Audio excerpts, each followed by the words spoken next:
Okay, good afternoon, everybody. So we are going to continue from last day, right? So I'm going to put up the share screen here.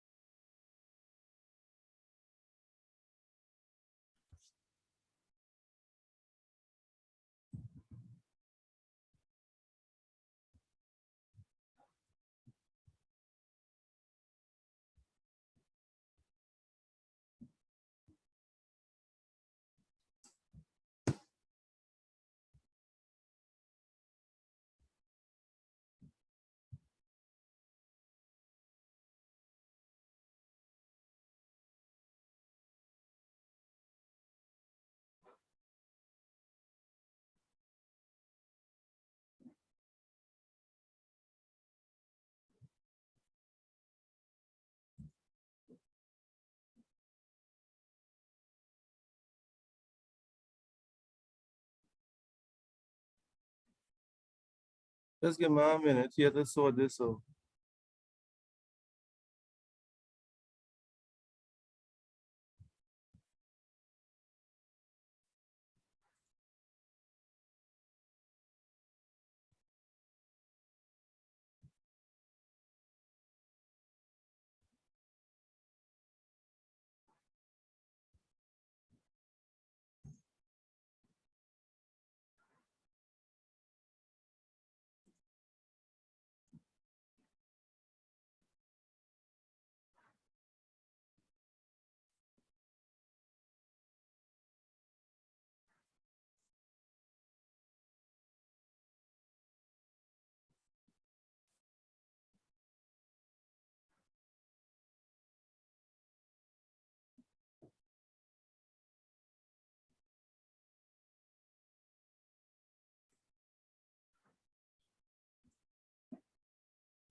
Okay, so last day we spoke about we introduced the Laplace transform, right?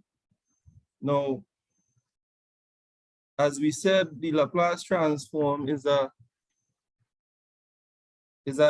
certain transform that would be used mainly in things that you normally would do in electrical engineering, like for instance, transfer functions and systems and so on, right? We saw that the Laplace transform, some of the properties of the Laplace transform. So normally when you transform a function, you normally would get a rational fraction where the denominator, the power in the denominator is higher than the power in the numerator, right? So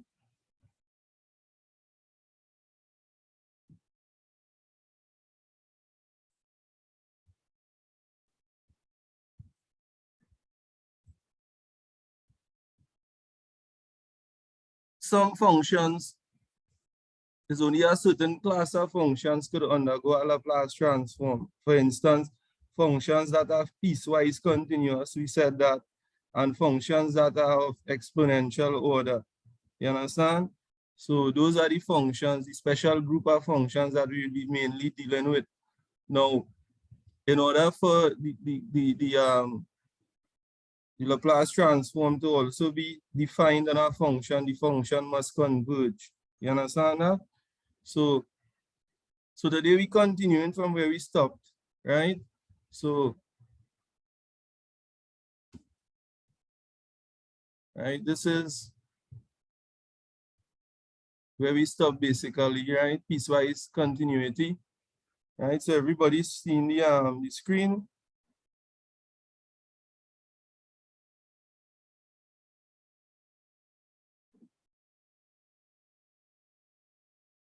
Right, okay.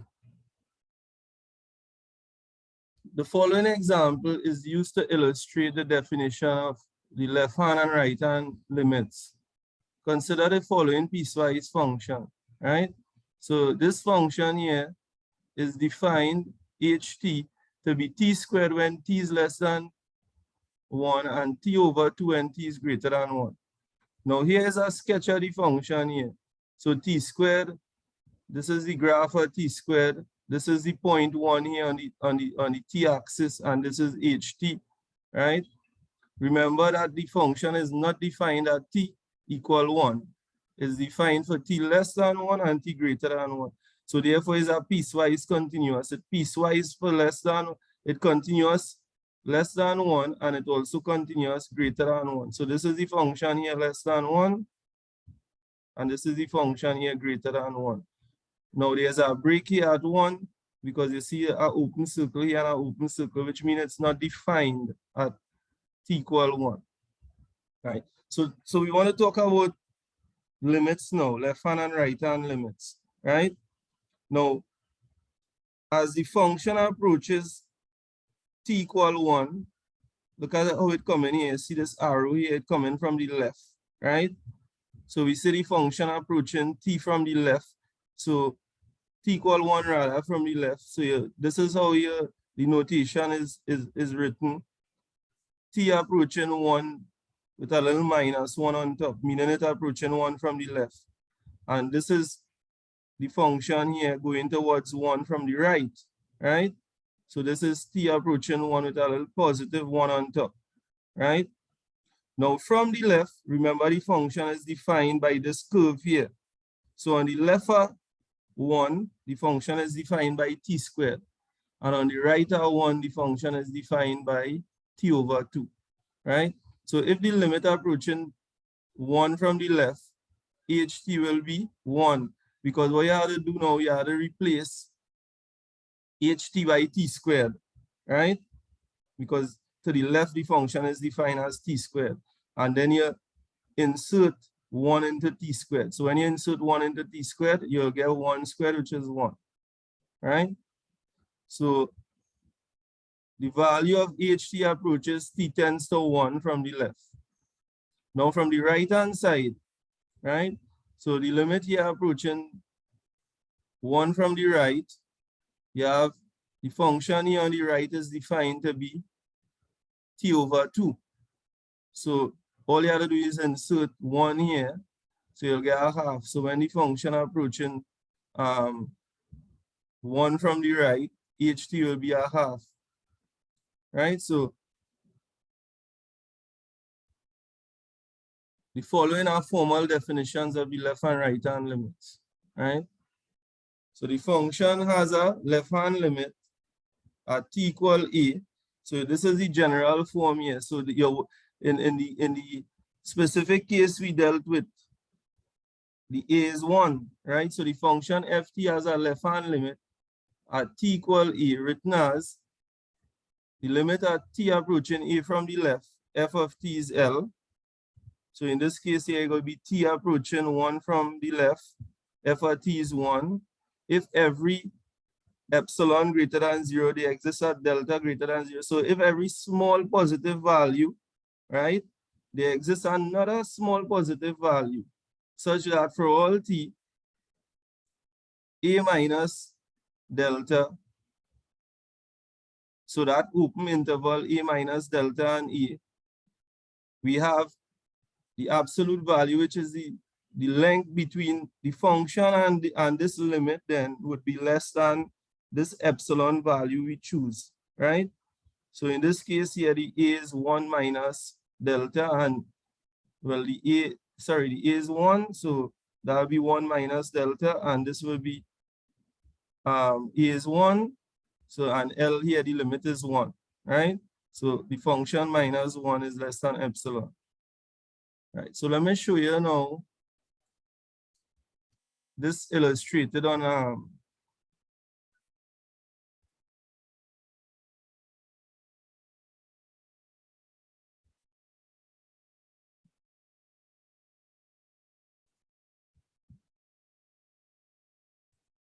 right.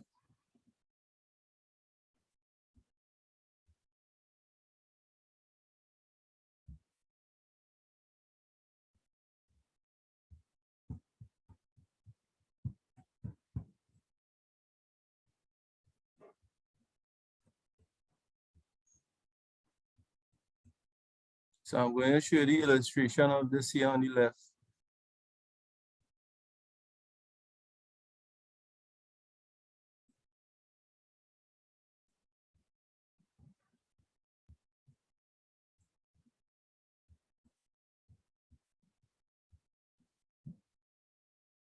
right?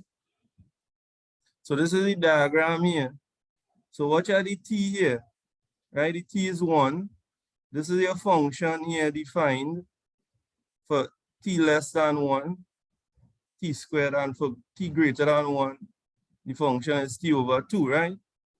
So look at, so I choose a distance between t along the x-axis away from t there. The marked by this the blue marking here.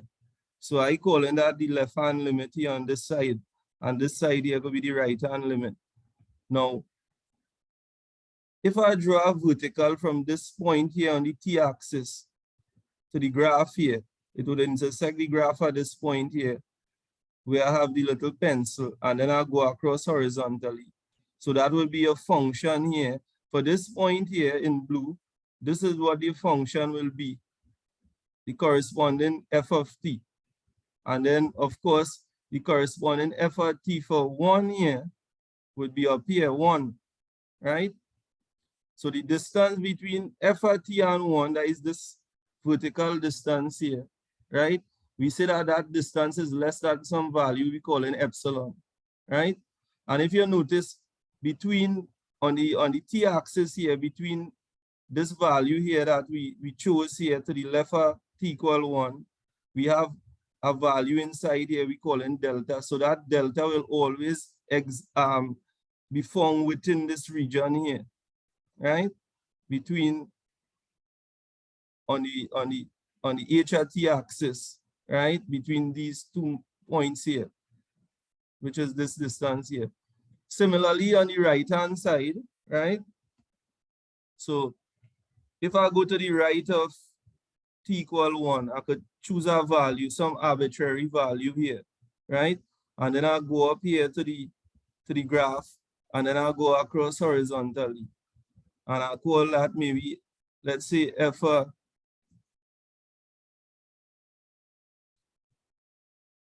t2, right? This is f of t1, and that is f of t2. So if you notice, you have a distance here between your f of t2 and this value here. When you go up to 1 here, from t equal 1, go across here, the value on the y-axis here is a half. So this distance here, right, which is actually this little distance here, this is less than some positive value we call an epsilon. And then if you go across here and you come down, and you go across here and you come down, you have a value inside here we call in delta, which is a value. So for each, the difference between the function and the limit on the y-axis is less than some value, right? And at the same time, along the x-axis or the t-axis, you will have a delta value fitting between the limit, which is t equal 1, and the value along the x-axis. So basically, that is the theory behind it, right? So I'll go back here now to this, right?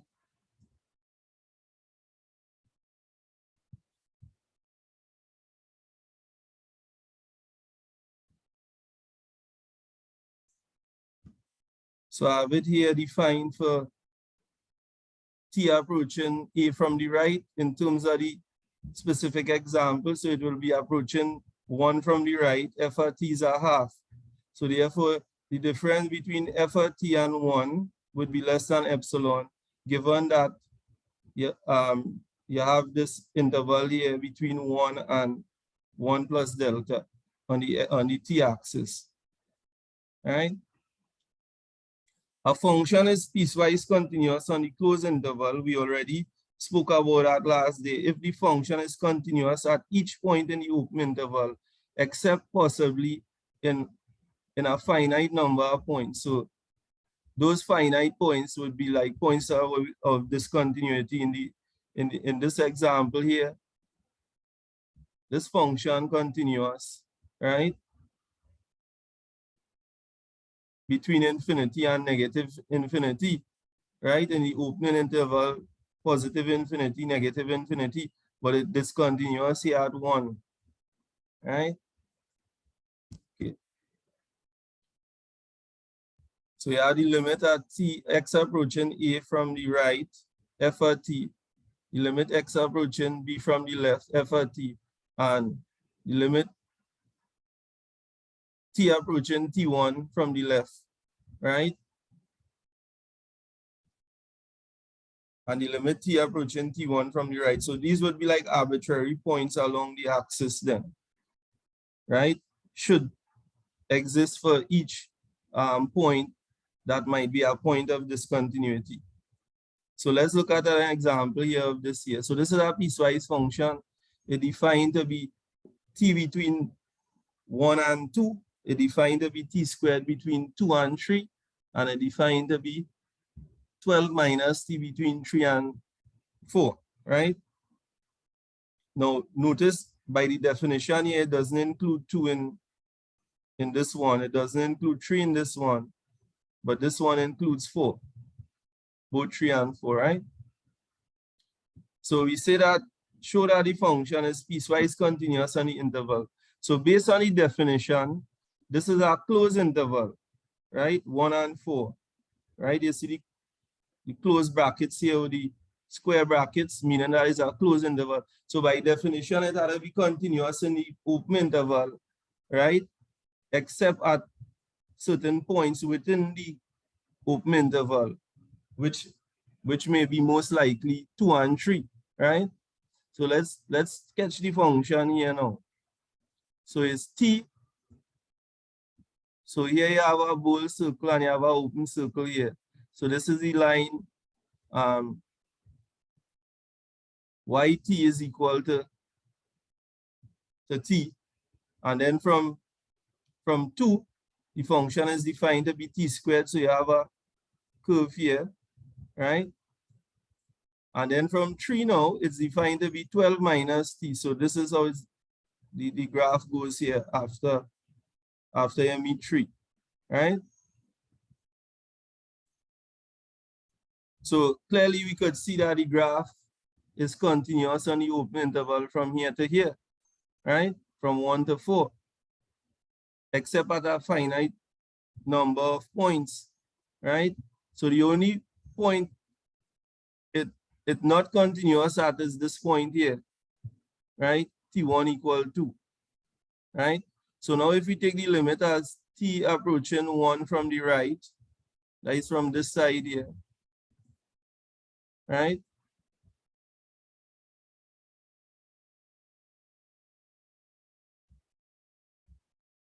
Sorry, Lama.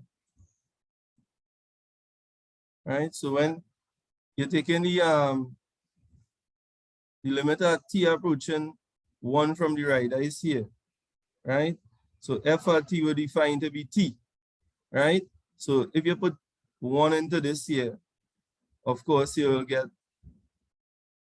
1, right? And if it's approaching 4 from the left, so because 1 and 4 are the 2 endpoints, right? So it had to approach 1 from this direction, and it had to approach 4 from this direction, right? So it's approaching 1, so that is plus 1, and it's approaching 4 from the left, that is minus 4. So this would be the part here, according to the definition, 12 minus t. So when it's approaching 4 from the right, sorry, when it's approaching 4 from the left, you'll get 12 minus 4, right? Which is 8. And when it's approaching 1 from the left, you'll get the function here is defined to be t. So that is t, you replace t by 1, so you'll get 1. So exists at the endpoints t equal 1 and t equal 4.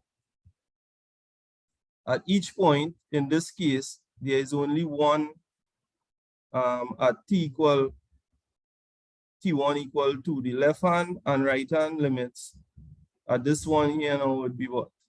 So when it approaching 2 from the left, right? That will be inside here. And when it's approaching 2 from the right, that will be here, right? So this will be negative, and this will be positive. So when it's approaching from the left, the definition of the function here is t. When it's approaching from the right, the definition of the function is what? T squared, right? So if you put in 2 here, you'll get 4. And if you put in 1 here, sorry, if you put in 2 here by t, you'll get 2. So you see, yt is 2 when it's approaching 2 from the left, and when it's approaching 2 from the right is 4. So therefore, yt is a piecewise continuous on the interval 1, 4. So first of all, you examine the endpoints, and then you examine any point at discontinuity inside. And that point, those points are discontinuity based on the definition would ensure that the function is piecewise continuous once it's continuous within the open interval, except at a finite number of points within the interval, right? Okay. So any questions there so far? So I'll just pause a little bit.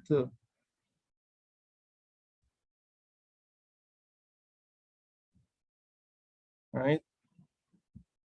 Okay, so we could continue here. Determine the integral of yt between 4 and 1. And we say that yt is continuous, sorry, is piecewise defined given the previous example, right? So of course, if it's piecewise defined, you have to break it up into the 3 different definitions. So the first definition, it's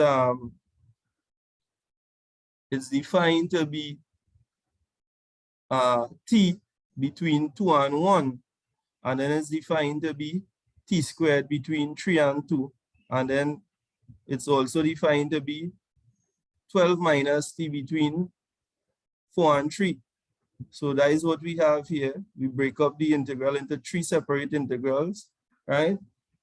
So you replace yt by t here. You replace yt by t squared for for the second interval, and for the third interval you replace yt by 12 minus t. So when you integrate t, you'll get t squared over 2, right?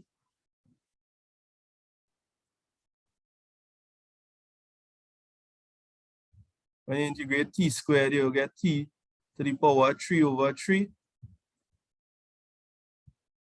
And when you integrate 12 minus t, you'll get 12t minus t squared over 2, right?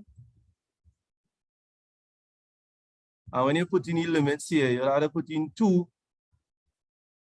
So that will be 4 over 2 is 2 minus a half. 2 minus a half is 3 over 2, right? Then the second one here, you put in the upper limit, which is 3 cube is 27 over 3 is 9. And then the lower limit, 2 cube is how much? 8 over 3, right? So 9 minus 8 over 3, right? So 9 minus 8 over 3. That is 27 over 3 minus 8 over 3, which is 19 over 3, right? And then the third part here, you put in the upper limit, which is 4. So that is 48 minus 16 over 2 is how much? 8, right? And then you have to subtract the lower limit from that, right? So you'll get 36 minus 3 cubed, sorry, 3 squared, right? 3 squared is 9 over 2, right? So this is going to be 40 minus 36 plus 9 over 2. So that is 4 plus 9 over 2. 9 over 2 is how much? 4.5. So 4 and 4 is 8.5. So you get your 17 over 2, right? So then when you combine all of them here now, right? You'll get 49 over 3. You find the LCM and you add it up, you'll get 49 over 3.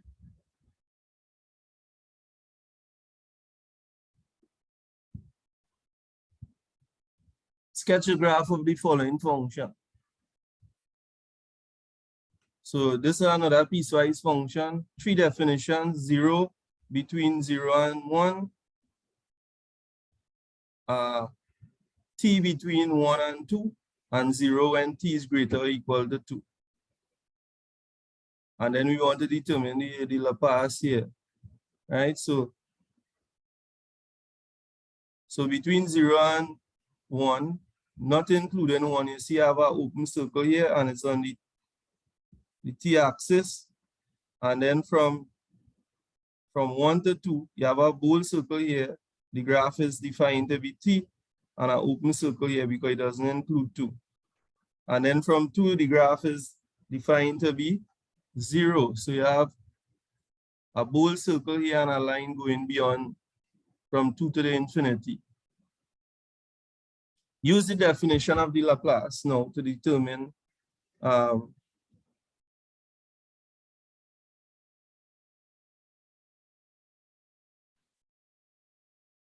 using the definition here. So you have L yt is the integral between infinity and 0, e to the, so we call any Laplace transform, the definition, minus st yt dt. Now, since yt is a piecewise function, right, we have to break it up into the various integrals, right?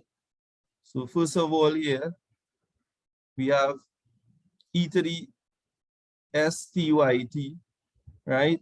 In the first interval here, well, of course, if you multiply 0 by e to the syt, you'll get 0. If you multiply t by e to the syt, you'll get e by t to the s. T by e to the minus st. And then you multiply 0 by e to the minus st, you'll get 0 here. Right, so look at it here. So between 1 and 0, this is the definition. Between 2 and 1 here, remember what yt is, and between infinity and 2. So for here, it will be 0, right? Here will be 0, and only the middle part here will be t. So therefore 0 plus the integral between 2 and 1, right? E to the minus stt plus 0. So it's basically just one integral you have to work out here, right? So if you call tv and you call e to the minus st du. So v is t, so dv is dt, right? Du is e to the minus st, so u is minus e to the minus st over s, and s can be 0, right? So now we use the integration by parts, right? So you remember integration by parts, uv minus,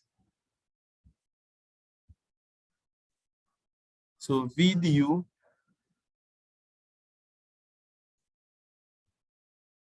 would be the integral of v du, which is this here, is uv minus the integral of u dv, right? So uv is this here, these two here, which is minus t to the minus t e to the minus st over s, right? And you're taking the limit here, 2 and 1, and then you have to minus, right? u dv. So this is u and dv is dt. So a minus minus will give you a plus. So you could pull out the 1 over s on the outside and you'll get e to the minus s t. So you evaluate this limit here now, you'll get minus e to the minus s t over s, and you have a s here. So that will be s squared. And you're evaluating that between 2 and 1. Right? And same thing you're doing here, watch at it here. You're evaluating this between 2 and 1. So that will be, if you put in 2 here, you'll get minus 2 e to the minus s t, e to the minus 2s over s.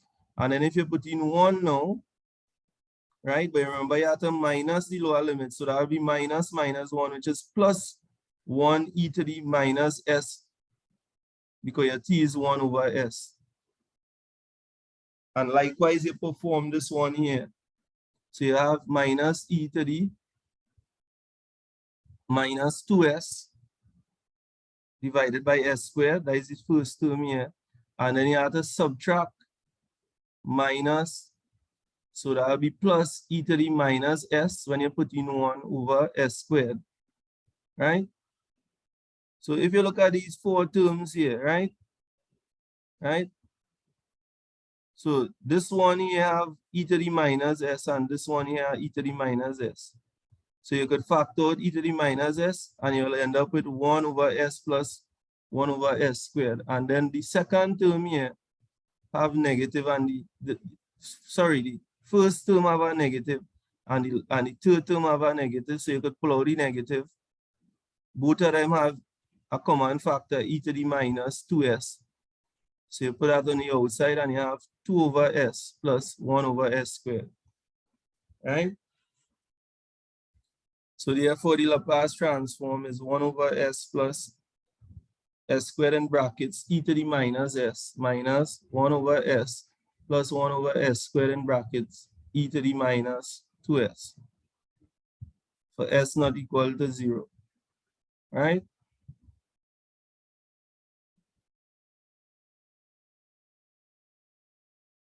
Right, so the Laplace now, we're looking at the inverse Laplace transform now. We have so far considered the following problems, right? So when you have a function, what is the Laplace? So given a function, what is its Laplace transform, L of yt? We now want to consider the reverse problem, right? So what function, right, will give you ys then, which is given a function ys in the s variable, we can determine a function yt such that the Laplace of yt is equal to the Laplace of ys, right? So let's look at the definition here. Given some function ys, if there exists a function yt such that the Laplace of yt is ys, right? Then we call yt the inverse of the transform of ys, right? So watch out something here. If I take the L inverse on the left and the L inverse on the right, just like when you're doing matrices, operation with matrices, you take the identity and the inverse. Sorry, you take a matrix and you take the inverse of a matrix. That gives you the identity. So L inverse by L will cancel each other. So you will just get yt. And then on the right hand side here, you get L inverse ys. So if you rewrite it left to right, you'll get L inverse ys is equal to yt. Right?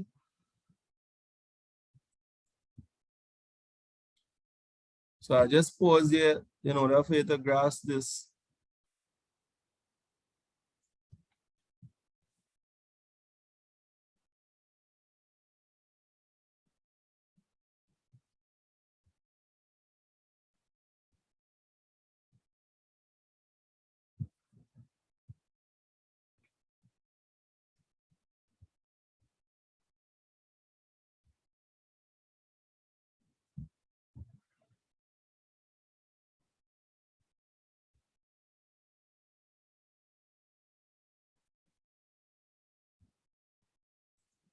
Okay. So some important theory here I must mention, right, before we move further. The inverse Laplace transform via the complex inversion theorem, right? This is not really required in your course, but it's important to know it still, right? A complex line integral of fz, which is a complex function over the contour, right? So a contour here defined, you have zt, which is a complex function, is written in terms of xt plus iyt, where t is between a and b. This is defined to be the integral of fz on the contour is equal to the integral between b and a, f of zt, z differentiation. Basically, this here is the derivative of z t, right? So z prime t dt. We say that fz has an isolated singularity if fz is not analytic at z equals z0. What it means for a function to not be analytic means that it's not differentiable at a point, right? In a puncture this, where the difference between z and z0, which is greater than 0, so is a distance basically would be less than r, around. So you have, when we talk about a puncture this, we talk about like a circle then, right? So let me show you what I'm talking about here.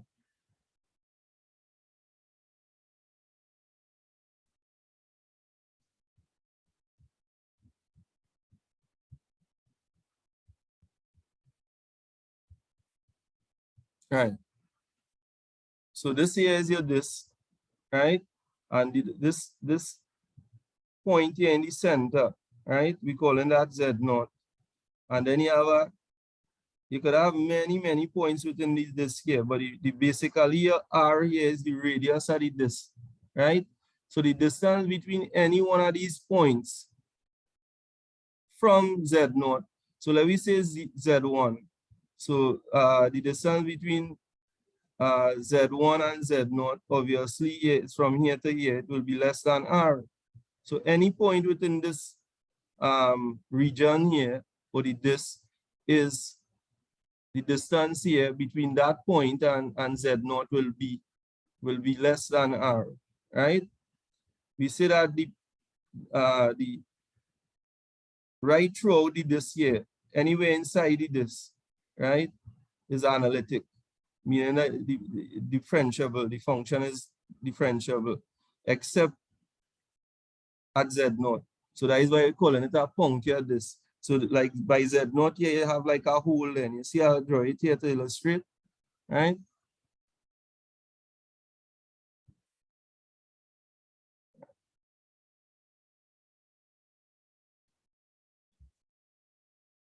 If Z0 is an isolated singularity of Fz, then Fz has a Laurent expansion. So this is the Laurent expansion here, B2 over Z minus Z0 squared plus B1 over Z minus Z0. And this going to the left here, you have B3 over Z minus Z0 to the power 3 and so on. And then on the right hand side, you have A0, A1 Z minus Z0 and plus A2 Z minus Z0 squared and so on. That is valid in some puncture disk, right? And I explain how the puncture disk. So we could evaluate this using what they call residues, right? And you could find this in this text here, this page. So the residue at that point Z0 is, right, is equal to B1, right? The value on top the Z minus Z0 in this expansion, in this Laurent expansion, which is equal to 1 over 2 pi I, the integral along the contour of the function, the complex function, right? Where the contour is this region here then, right? Z minus Z0, less than r. And the difference between z and z naught here, we're calling it r, small r. Fz has a pool of order m at z naught. If and only if f of z is h of z over z minus z naught to the power m, where h of z is analytic and non-zero at z naught, right? So look at this example here. F of z is z plus 2 over z minus 5 squared by z plus 7 cubed. So this has a polar order 2, right? According to this definition here, z minus z naught. So your z naught here is 5, and your z naught here is minus 7, right? Because in order to get minus z naught, you have to have a minus minus for this to be plus, right? So you remember a minus minus will give you a plus. So which means the 7 here is minus 7, right? So it has a polar order 2 here at z equal 5 and a pole of order 3 at z equal minus 7, right? And from that, we get a lemma. If f of z has a pole of order m at z naught, this is from the theory in the text, the shift, right? Then we may calculate the residues of the following, right?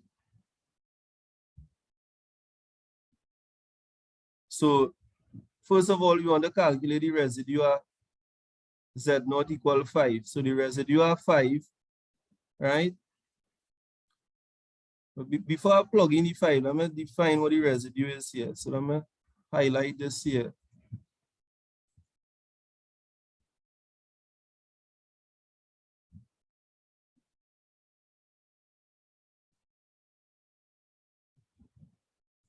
Right.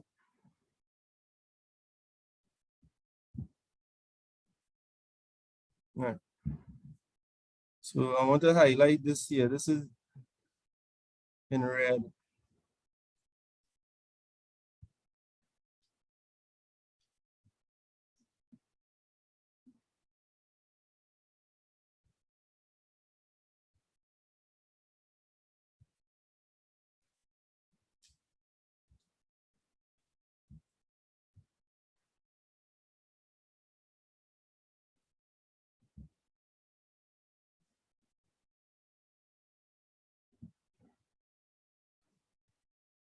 Right. So your B1 here is your residue at Z naught, 1 over m minus 1 factorial. Remember, m is the order, eh?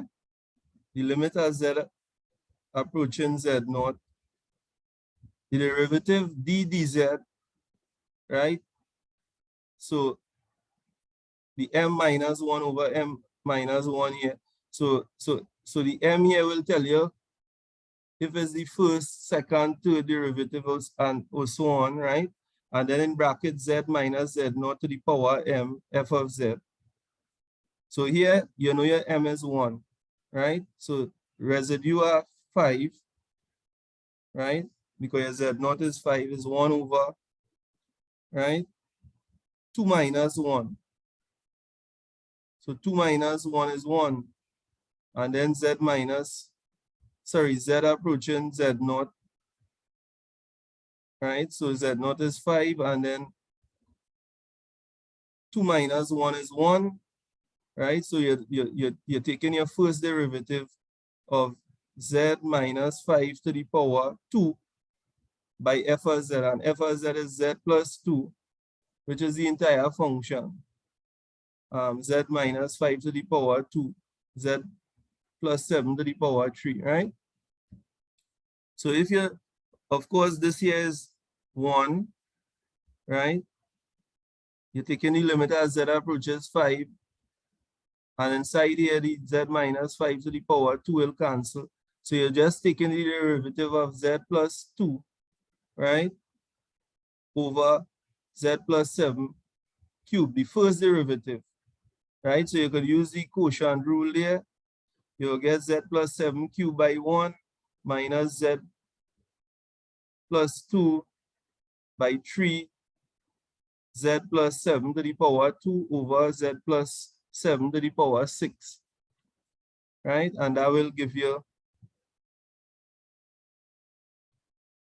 you could separate the terms here.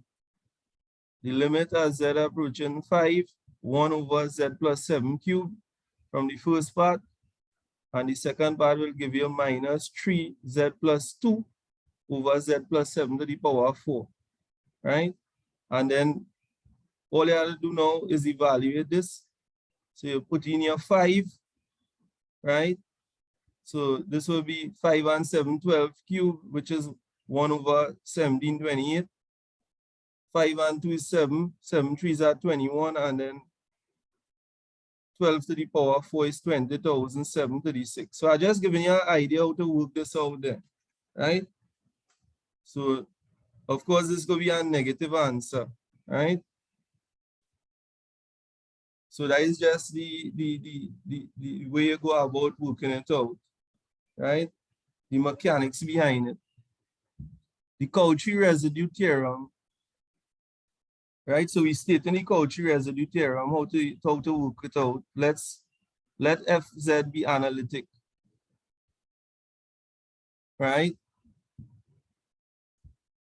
Within and on a simple closed contour C except at finitely many poles, Z1, Z2, and so on, lying in the interior of the contour, then the residue, the integral of the function, the complex function along the contour is 2 pi I, the sum I going from 1 to n of the residues of the points within the contour, right? Where C has a counterclockwise orientation, meaning it's anti-clockwise. Complex inversion theorem.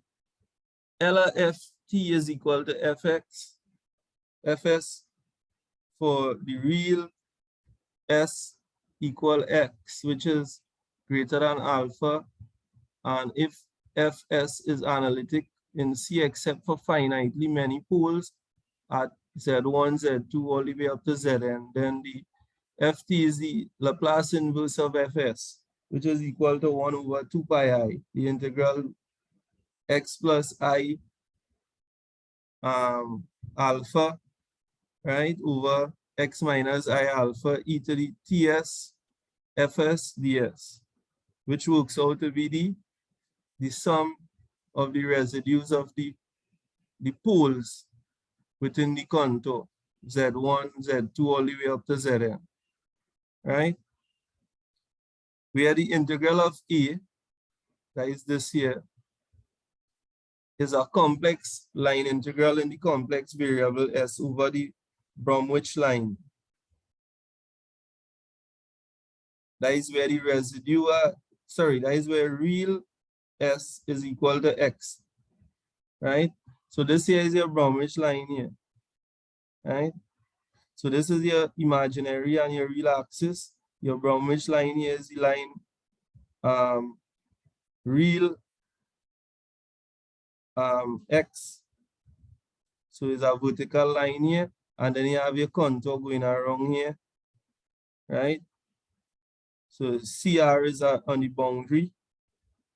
Notice I'm moving it in an anti-clockwise direction, right? And you have your L here.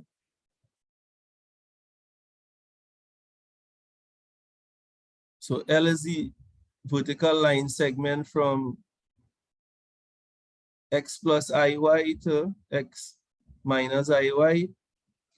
So by the Cauchy residue theorem, using sufficiently large X, we have 1 over 2 pi I, the integral, right, along the contour, e to the Ts f of s ds is the sum of the residues of the poles, right? So this is just some additional theory, right, that might be helpful to you, right? But you don't really need to know all of this for the course, right?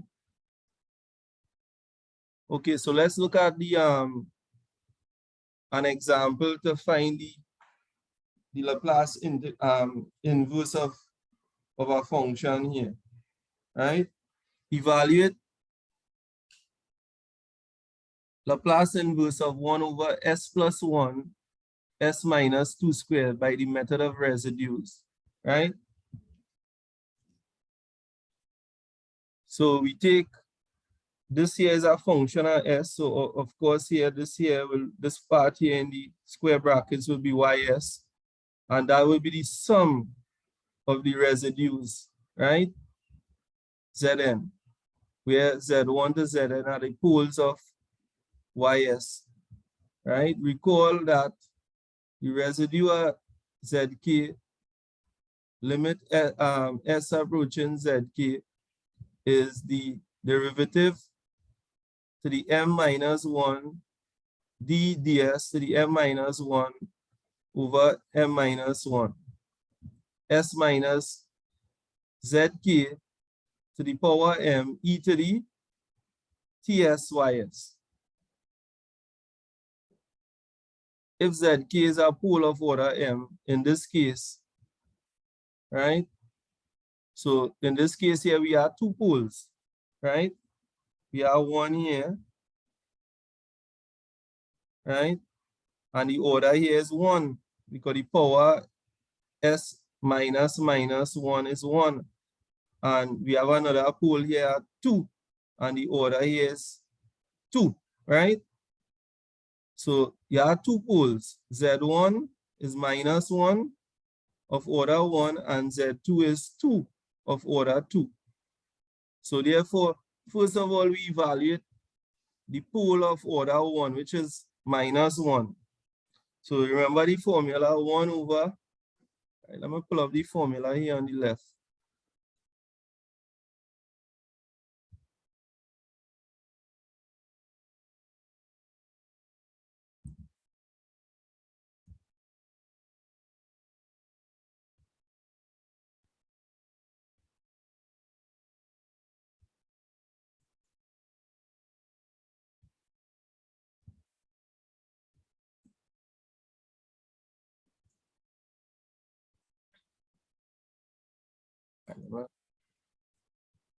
Pull up the formula, right? Look the formula here.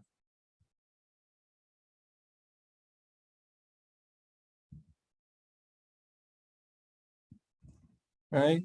The residue at Z0 is 1 over m minus 1 factorial. The limit as Z approaching Z0. The derivative d dz m minus 1 over m minus 1 z minus Z0 to the m by f of z. So that is how you work out the residue. So this pole here, the order is 1. So that will be 1 minus 1 factorial, limit s approaching minus 1. And then 1 minus 1 is 0. So you have d ds, the 0 derivative, right? S minus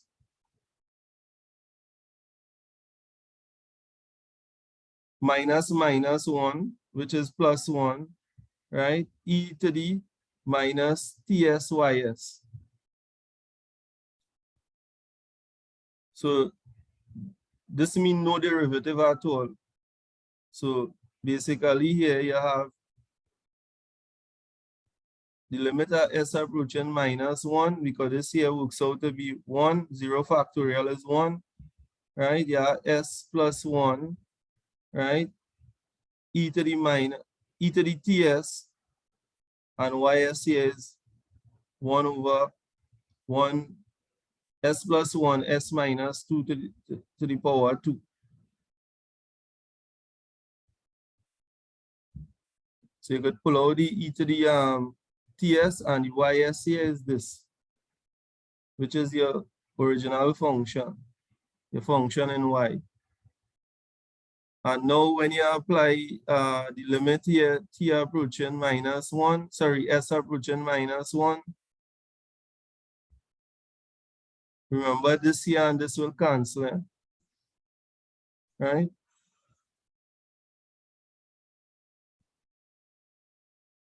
So you'll end up with this here, e to the ts over s minus 2 squared.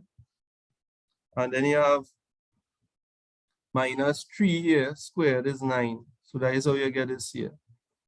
And then the second pole here, 2.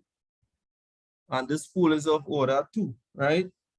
So that will be 2 minus 1 factorial. The limit s approaching 2. 2 minus 1, the derivative 2 minus 1, 2 minus 1, which is the first derivative of s minus 2 squared e to the ts by 1 over s plus 1 s minus 1 squared, right? So of course here, this here and this will cancel.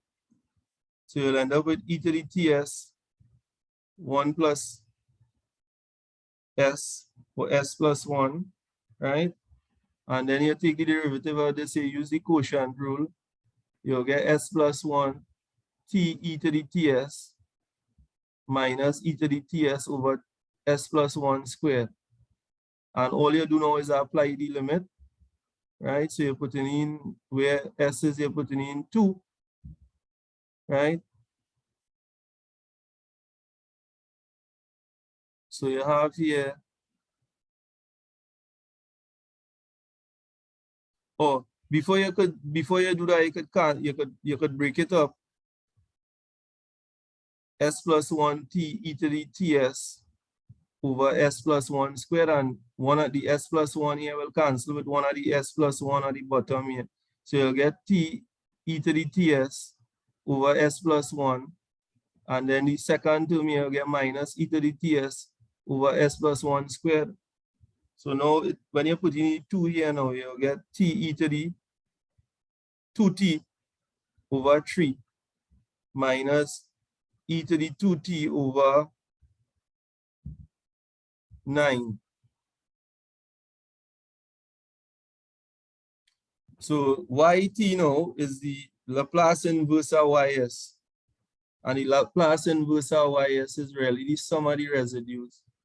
So the residue at minus 1 and the residue at 2, right? So this is the residue here at minus 1, right? Sorry, this is the residue here at 2. And the one here is the residue at 1. So you just have to combine them. So you get e to the minus t over 9 plus t e to the 2t over 3 minus e to the 2t over 9. Right? And that completes that aspect of it. So you could calculate your Laplace inverse using residues then. Right? Which is something they normally do in engineering mathematics too. Right? But I don't think you all normally would do that course, but it's still good to know it. So it's good to be armed with different methods in solving things then than just knowing one method.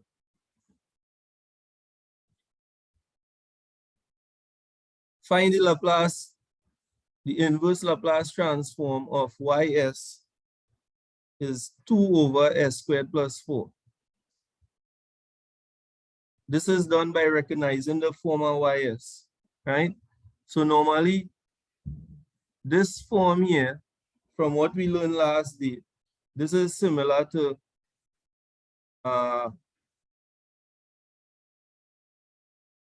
w over s squared plus w squared, right? And the Laplace inverse of that is really sine wt. So all you have to be able to do now is to recognize what your w is. Your w here obviously is what squared will give you 4, right? So 2 squared will give you 4, right? So s squared plus 2 squared, right? And you have 2 on top.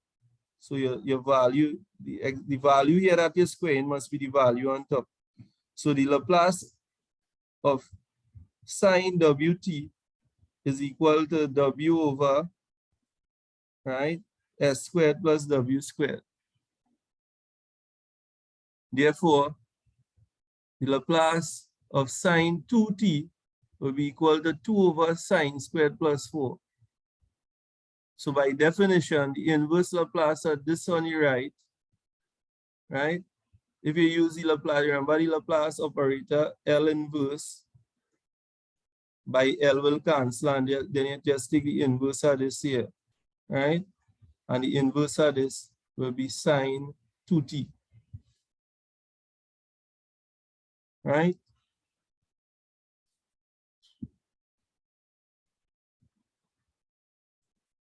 So far, so good, right? And one of the things we learned about the Laplace is the linearity property. And the inverse also has the linearity property, right? So you have two functions here, y1s and y2s. And we say that their Laplace transform exists, right?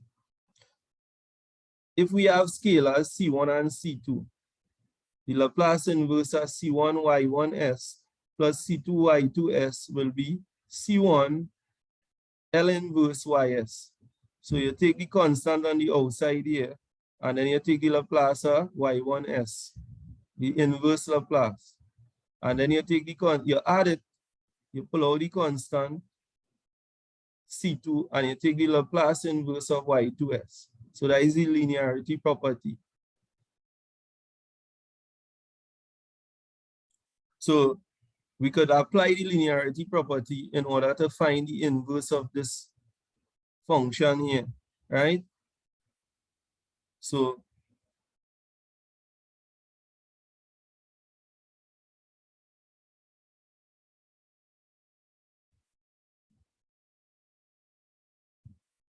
it's supposed to be a 5, yeah?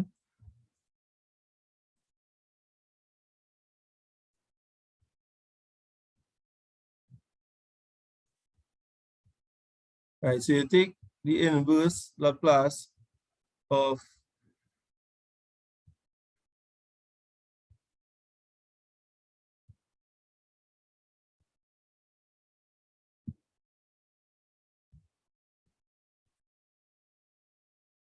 sorry, not a 5, but a S. All right. Yeah, look at here. The Laplace inverse of S over S squared minus 9 plus 2 over S to the power 4 plus 11 over S squared plus 5. So the Laplace of S over S squared minus 9, right, can be written as S over S squared minus 3 squared, right? And from the first day we saw that this here, the Laplace inverse of S over S squared minus 3 squared is hyperbolic cosine 3t, right? Remember, after we finish the first lecture, at the end we have the Laplace of sinh Wt and cos Wt and sine Wt and cos Wt. So those are some of the results there that we saw at the end of that exercise, right? So it's important to remember some of these Laplace transforms. Now this one here, where we get this one from? Remember, Laplace of t to the n is equal to n factorial over s to the n plus 1.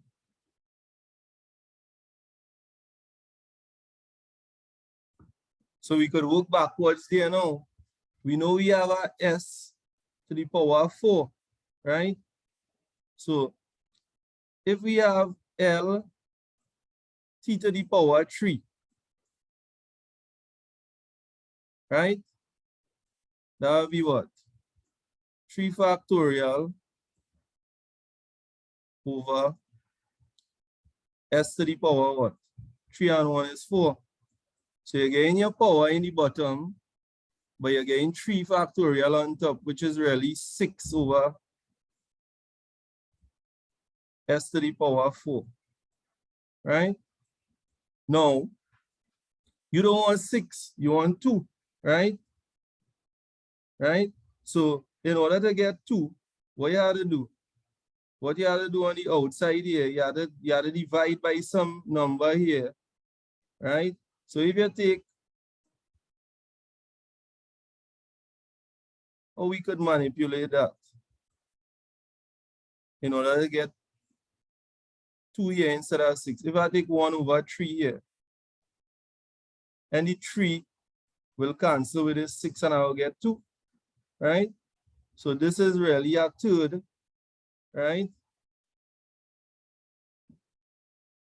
So this is really a third t cube, right?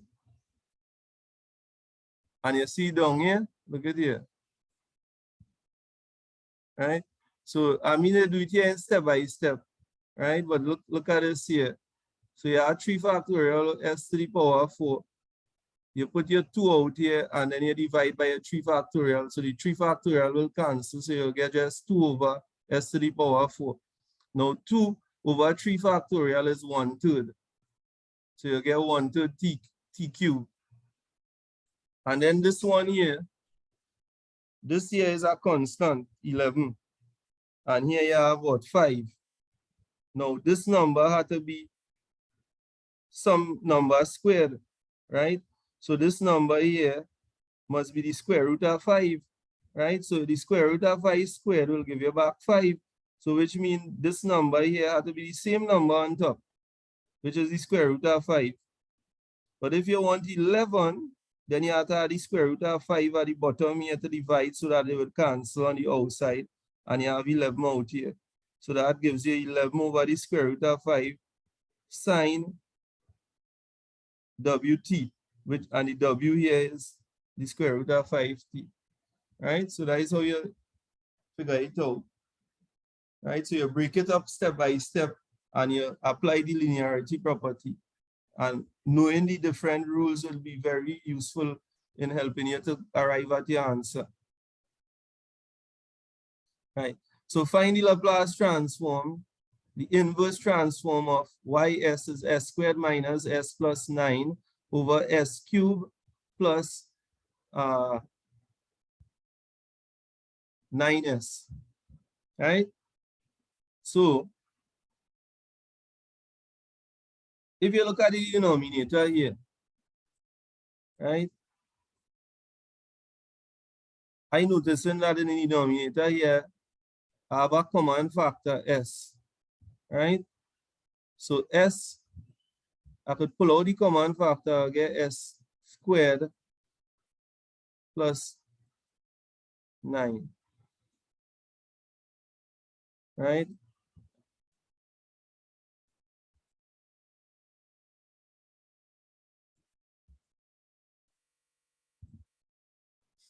No. So you see we do that here down here, what you do? S squared plus s plus 9, s into s squared plus 9. And now you use partial fractions, right? So I don't know if you're aware of partial fraction, right? So this here is a simple factor. S is a simple factor.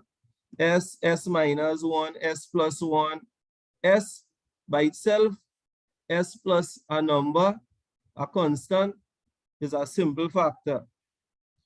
S squared plus 9 is a quadratic factor, right? Because this is a quadratic and this is an irreducible quadratic factor. So we have rules when we have rational functions like this, how to break them up using partial fractions, right? So let me just show you some of these rules here. I have a table with the rules. Right.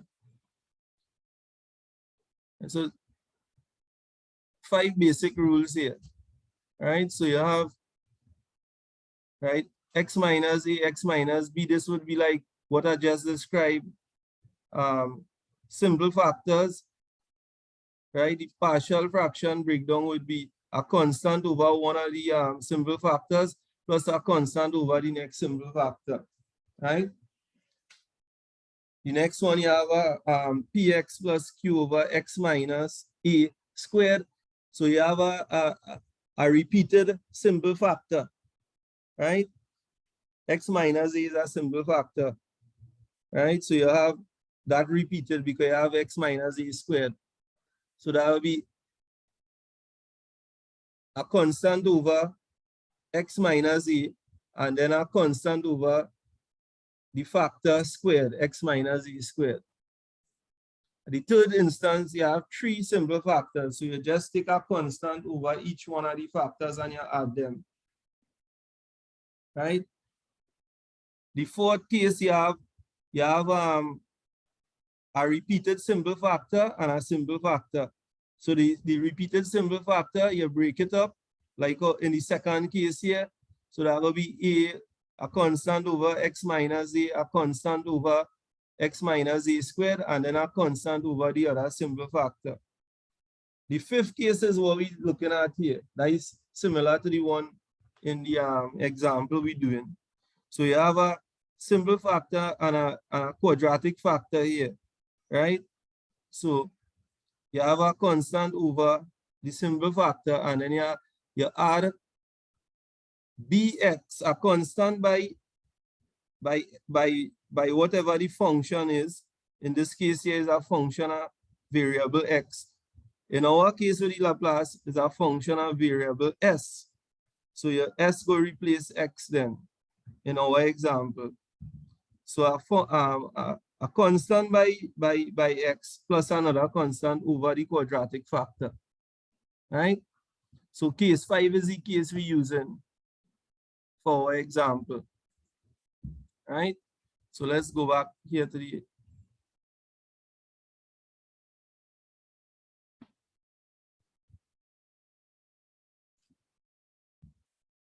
right.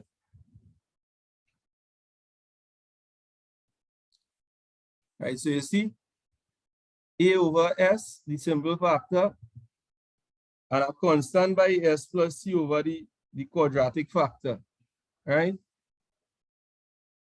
And you could see Dawkins, page 197 for other examples. Right? So what we're doing here is say clear denominators to get, right? So what you do, you multiply the left-hand side by s squared plus 9, and you do the same thing on the right-hand side. Look how I do that there.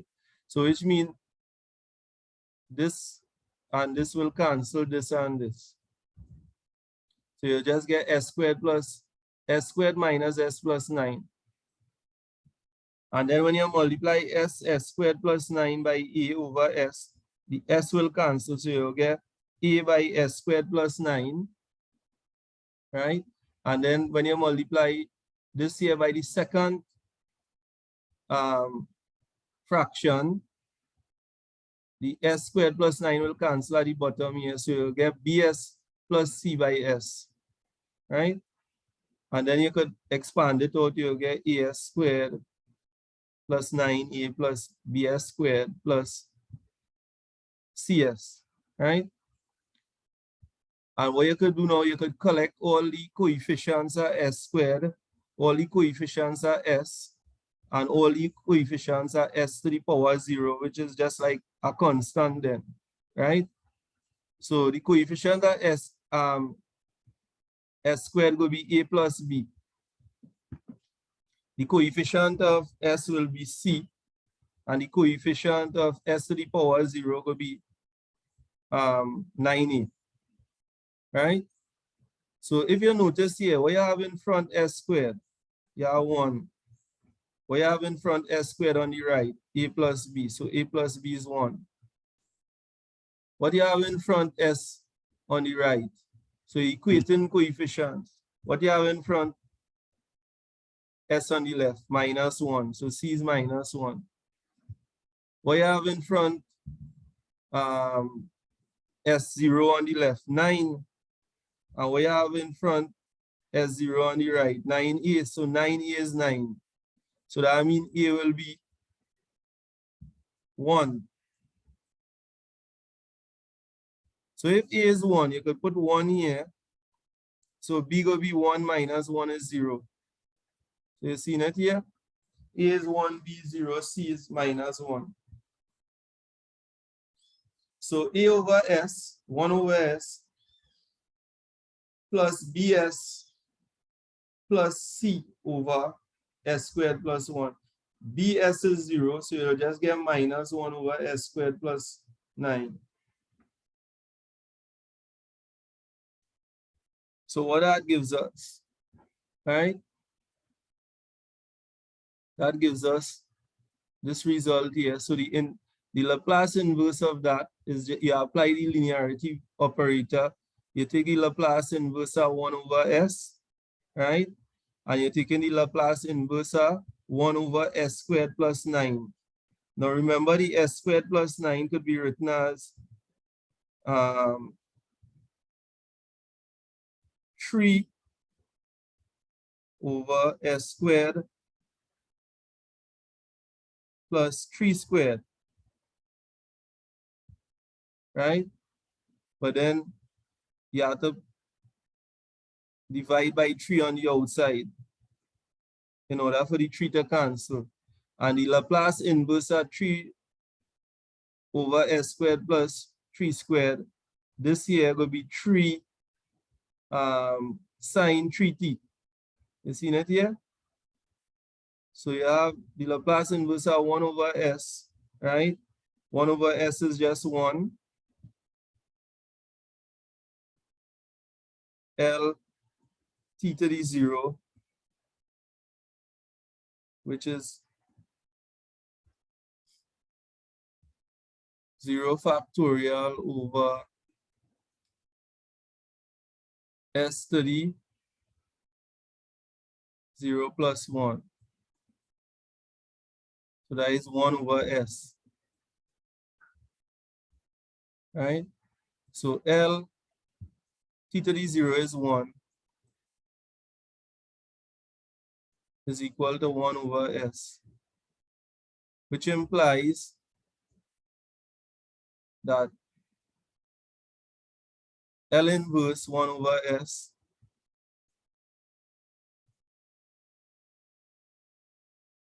is equal to 1. So that is how you get 1 here, right? And this is how you get minus a third, right? L inverse of 3 over S squared plus 3 squared, which is sine 3t, right? So that's that part there.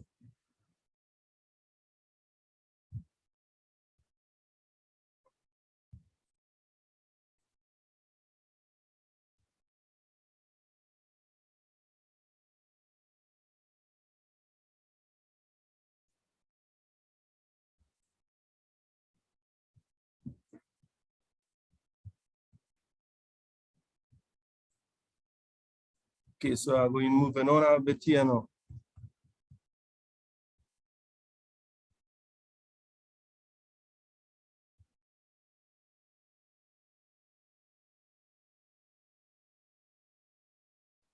Okay, so now we want to deal with what we call the shifting or scaling theorems, right?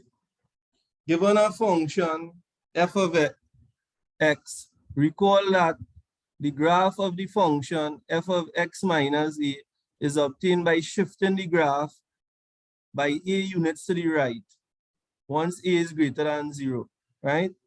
So if you have a graph, f of x is x squared, right?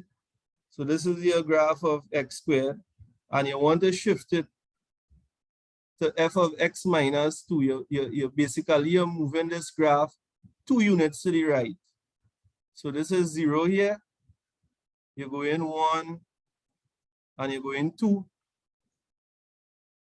Right? And the graph will be, the graph will maintain the same shape. Right? Just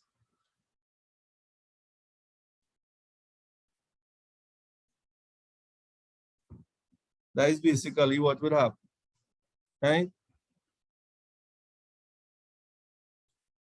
We consider shifting in the context of Laplace transforms.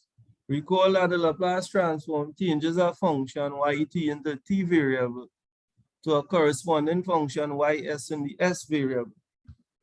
So we can shift the s variable or shift the t variable.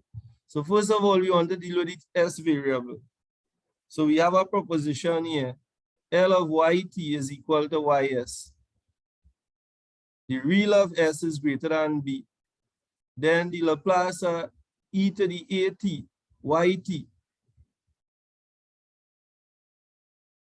is equal to y of s minus a for the real of s greater than b plus a.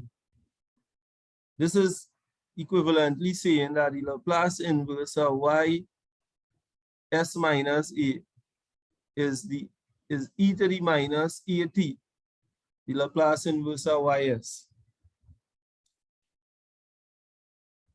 So we could look at a couple of examples here, right? The first example, L is e to the 3t. Sorry, L is e to the 2t, t squared. And then the second example, L is the Laplace of e to the 2t cos 2t, right? In both cases, we use L of ys. Sorry, L of yt is equal to ys. So therefore, L of e to the at yt is equal to y of s minus a, right? Now, if you watch this first one here, you notice if you take all the e to the 2t, you just have t squared. So you take the Laplace of t squared, and we know that the Laplace of t squared is n factorial over s to the n plus 1. So that is 2 factorial 2 over s cubed. And we know that s must be greater than 0. Otherwise, the denominator here will be 0 and it wouldn't be defined. So if we put in the e to the 2t here, right? Your ys now will become ys minus 8. So your a in this case here is what? Your 2. So it will be 2 over s minus 2 cubed. Similarly with the Laplace of cos 2t. The Laplace of cos 2t is s over s squared plus 4, where s is, the real s is greater than 0, right? So that will be the Laplace of e to the 3t rather. I was saying 2t, but it's really 3t, right? So your 3 is your a then, right? Based on the shift property, right? So your 3 is your a. So you're supposed to get this here. Everywhere you have s, you have to replace it by s minus a. So that will be s minus 3 on top here, s minus 3 squared plus 4 at the bottom. And the real s must be greater than 3. Determine the Laplace inverse of 1 over s minus 2 squared, right? And the Laplace inverse of 1 over s squared minus 2s plus 10.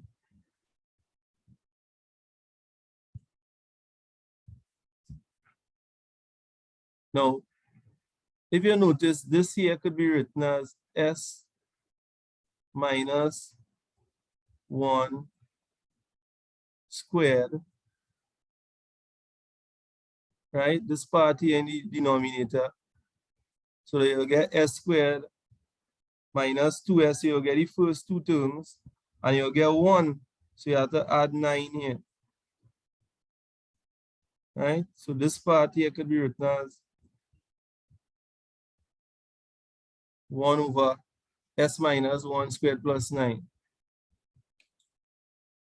Right? So we're using the Laplace operator now, the inverse. So the inverse of ys minus a will be e to the at, L inverse ys. Right?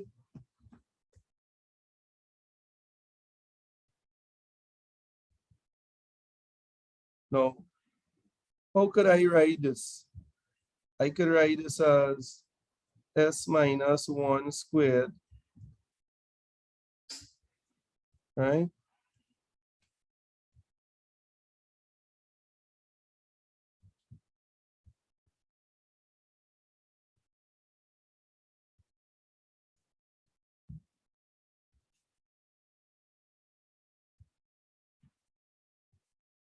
Plus 3 squared. So which means on top here you go add a 3, which means you have to divide on the outside by 1 over 3. Right? So this here could be written as this here. So that this given me an idea that when you take the Laplace inverse, remember this here, the Laplace inverse of this is sine wt, and your w in this case here is 3, right? But then you have to cater for the shift property, which is your a here is 1, right? This one here, right? I don't know what is the Laplace inverse of s minus 2 squared, but I know what is the Laplace inverse. I know what is the Laplace inverse of 1 over s squared, right? And what is the Laplace inverse of 1 over s squared? That is just t, right? Because the Laplace of t is 1 over s squared. So combining these results here then, working backwards, I have the Laplace of 1 over s minus 2 squared is really e to the 2t, which is your a, the Laplace inverse of 1 over s squared, which is e to the 2t by t. And the next one here, Laplace inverse of 1 over s squared minus 2s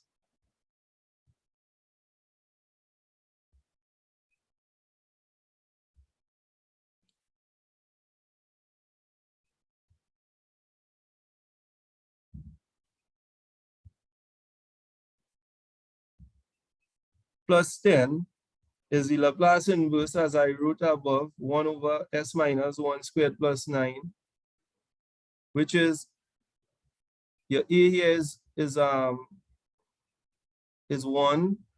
So you could pull out your at here will be e to the 1t, the Laplace inverse of 1 over s squared plus 9, right? Which is 1/3. You have to divide by 3 here. Et, Laplace inverse of 3 over s squared plus 3 squared, which is a third et sine 3t. Right? So this part give me a third sine 3t, and then you just have to multiply this by the e to the at, which is, and the a in this case here is 1. Right? So that is how you work it out.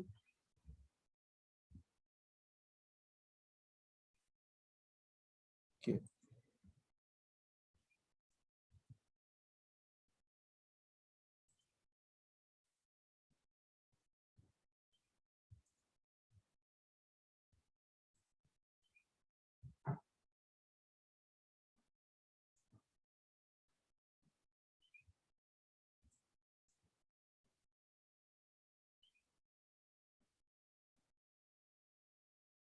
All right, I just gained another problem here too.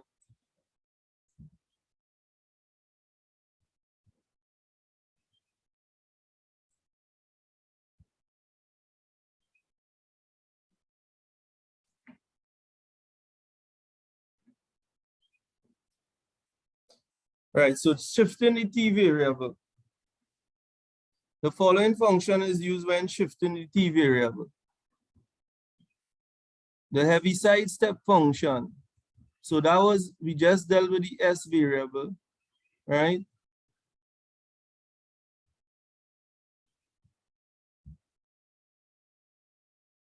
So now we want to deal with the t variable,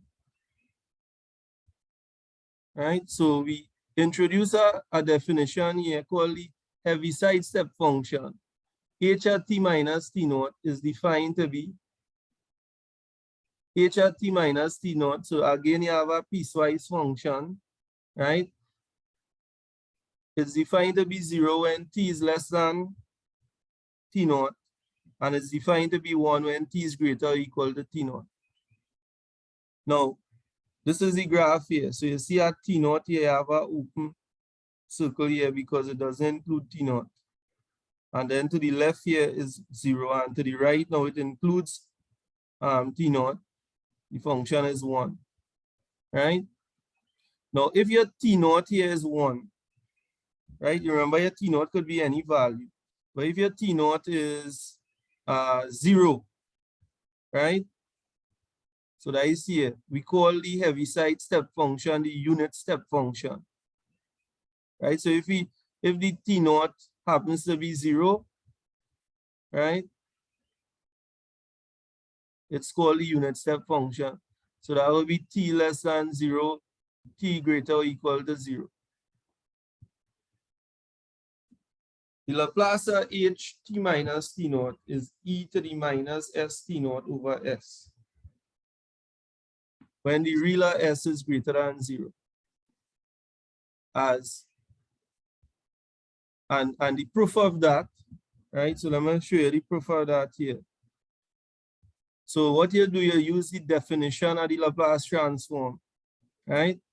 So the Laplace transform of h t minus t naught, you know the definition is the integral between infinity and 0, e to the minus st by the function, and the function is h t minus t naught. Now remember, this function is piecewise. So this function has two definitions, 0 and 1. Now the function is 0 when t is less than t naught. So that will be between t naught and 0. And the function is 1 when t is greater than t naught. So that will be between infinity and t naught. So the lower limit here will be t naught and the upper limit is, right? So if you check it here, the upper limit with the first part here will be t naught and the lower limit will be 0. And with the second part here, the lower limit is t naught and the upper limit here will be infinity because it's going on and on forever, right? Now, when you're defining the function between t naught and 0, the function is 0. So you're getting 0 by e to the minus st. So this part here will drop out. This part here will disappear. And then from t naught to infinity, the function is 1. So basically, you just have to integrate this part here then. So you see this part here is 0. So you're taking the limit now as r tends to infinity. You're replacing the infinity here by r, and the lower limit is t naught, and you're taking the integral of e to the minus st with respect to t. So that will give you e to the minus st over minus s, taking between t equal r and t naught, and r tends to infinity, right? So if I plug in my upper limit here, I'll get e to the minus sr minus e to the minus sr. And when I plug in my lower limit, I'll get, remember, at a minus, so I'll end up with a plus here. So I'll get e to the minus s t naught over s. So what we do, we just write the positive value in front and the negative value on the right. This value here doesn't have capital R in it. So you're taking the limit here of this value here. You're subtracting the limit as r tends to infinity, e to the minus sr. And of course, this here will approach 0, just as we saw last day. right? So you'll get e to the minus st naught over s, which is what we had here. So from using the definition of the Laplace on the Heaviside function, we're able to prove that the Laplace h t minus t naught is e to the minus st naught over s.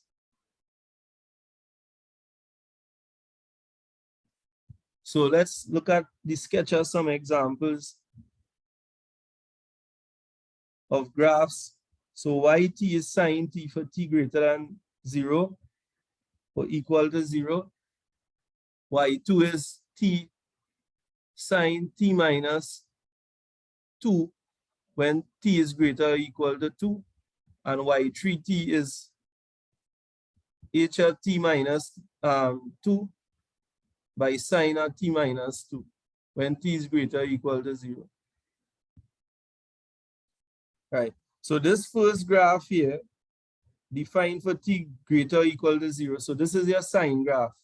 So you're starting from 0 here and you're having your sine wave going up, coming down, and going up again. Note that this graph is undefined for t less than 0. It's only defined for t greater or equal to 0. The second graph, right? You have sine t minus 2. So which means this 2 here is your t naught. So you have a shift to the right 2 places, right? So your sine graph starts at 2 now, right? You see? So you shift to the right, and just like this graph here, the first graph here, you start going up, coming down, and going up again, right? So you just, this graph just move across and start from 2 instead.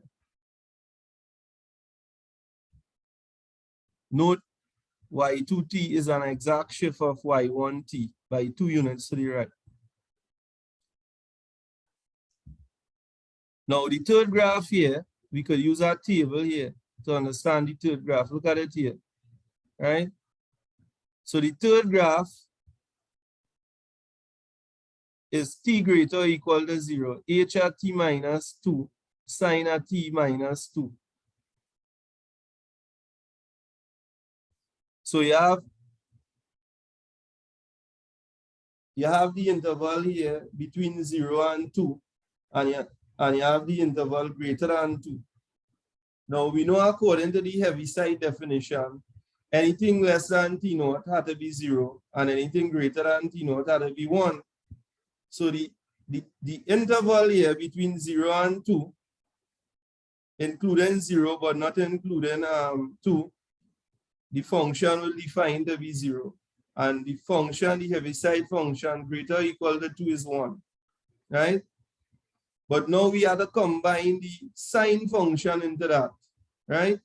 So we have to multiply the Heaviside h at t minus 2 by y at t minus 2, right? But if you multiply 0 by, if you multiply for this interval here, the first row, if you multiply 0 by any function, you'll get 0. And in the second interval here now, greater or equal to 2, if you multiply 1 by any function, you'll get the function. So this is basically 1 by sine, because your yt minus 2 is sine t minus 2. So to draw the graph for it, we could use the table, right? So the graph now is really h at t minus 2. This is the graph here. For this interval here, and then for this interval, right? So of course, this one is a shift 2 places of the sine function to the right. So you're starting from here, and you're going up and you're coming down, the sine wave. And then the interval between 0 and 2, h at t minus 2 by y at t minus 2 is defined to be 0. So it's 0 here on the t-axis, right? So I hope you understand that. Know that y3t is also a shift of yt1, right? So y1t. However, y3t is equal to h at t minus 2 sine t minus 2 is defined for t between 0 and 2, while t2t is not defined for t between 0 and 2, right? So let's just state our last theorem here before we stop, and then we look at the proof next day. L of yt is equal to ys. So that is our theorem. L of h of t minus t naught, y of t minus t naught is e to the minus s t naught by ys. So equivalently, the Laplace inverse of e to the minus s t naught ys is equal to h of t minus t naught y t minus t naught, right? And next day we look at the proof. Now, just hold on a minute there, right? So I'm putting up some information here for you, right? So I haven't yet been given access to my e-learning, right? So if you all need to contact me, right? So I put up here my email address. This is my email address here, jeffrey.lila@gmail.com. And I also put up the link for the first lecture. That is the lecture we had on Wednesday from 10 to 12. So you could copy this link here and you could access the lecture via YouTube, because normally I would have placed the URL link into, right? I would have placed the URL link into my e-learning and you would have been able to access it. So until that is sorted, right? What you could do is you could just email me, right? And I could always send the link for you, or you could tell anybody you know who happened to miss the class and pass it on to them, right? So let me just say again that if anybody is sitting the exam, the final exam, not in Trinidad, you have to make contact with the department. You have to let Miss Clement know, right? And she will take down your name and she'll make the provisions for you, right? So that is for people who cannot do the face-to-face exam in Trinidad, because most likely the face-to-face exam in Trinidad would be around, I would assume sometime towards the end of July, right? So anybody have any questions, right?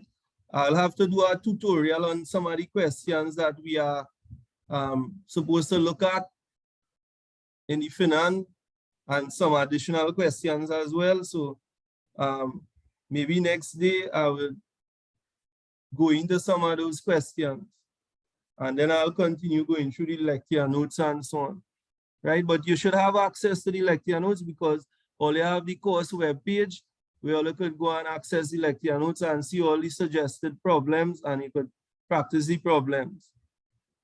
Any questions? Anybody have any questions? You want me to put up back the contact information? I'm gonna put up back the contact information, right? So you can take it down there. The first lecture, the URL link.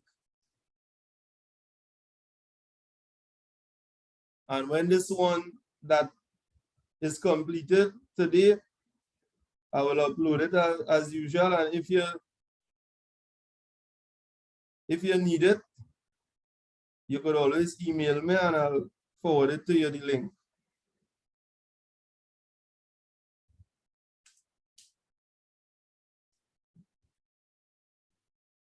All right. So I guess you have it down there by now. Any questions again?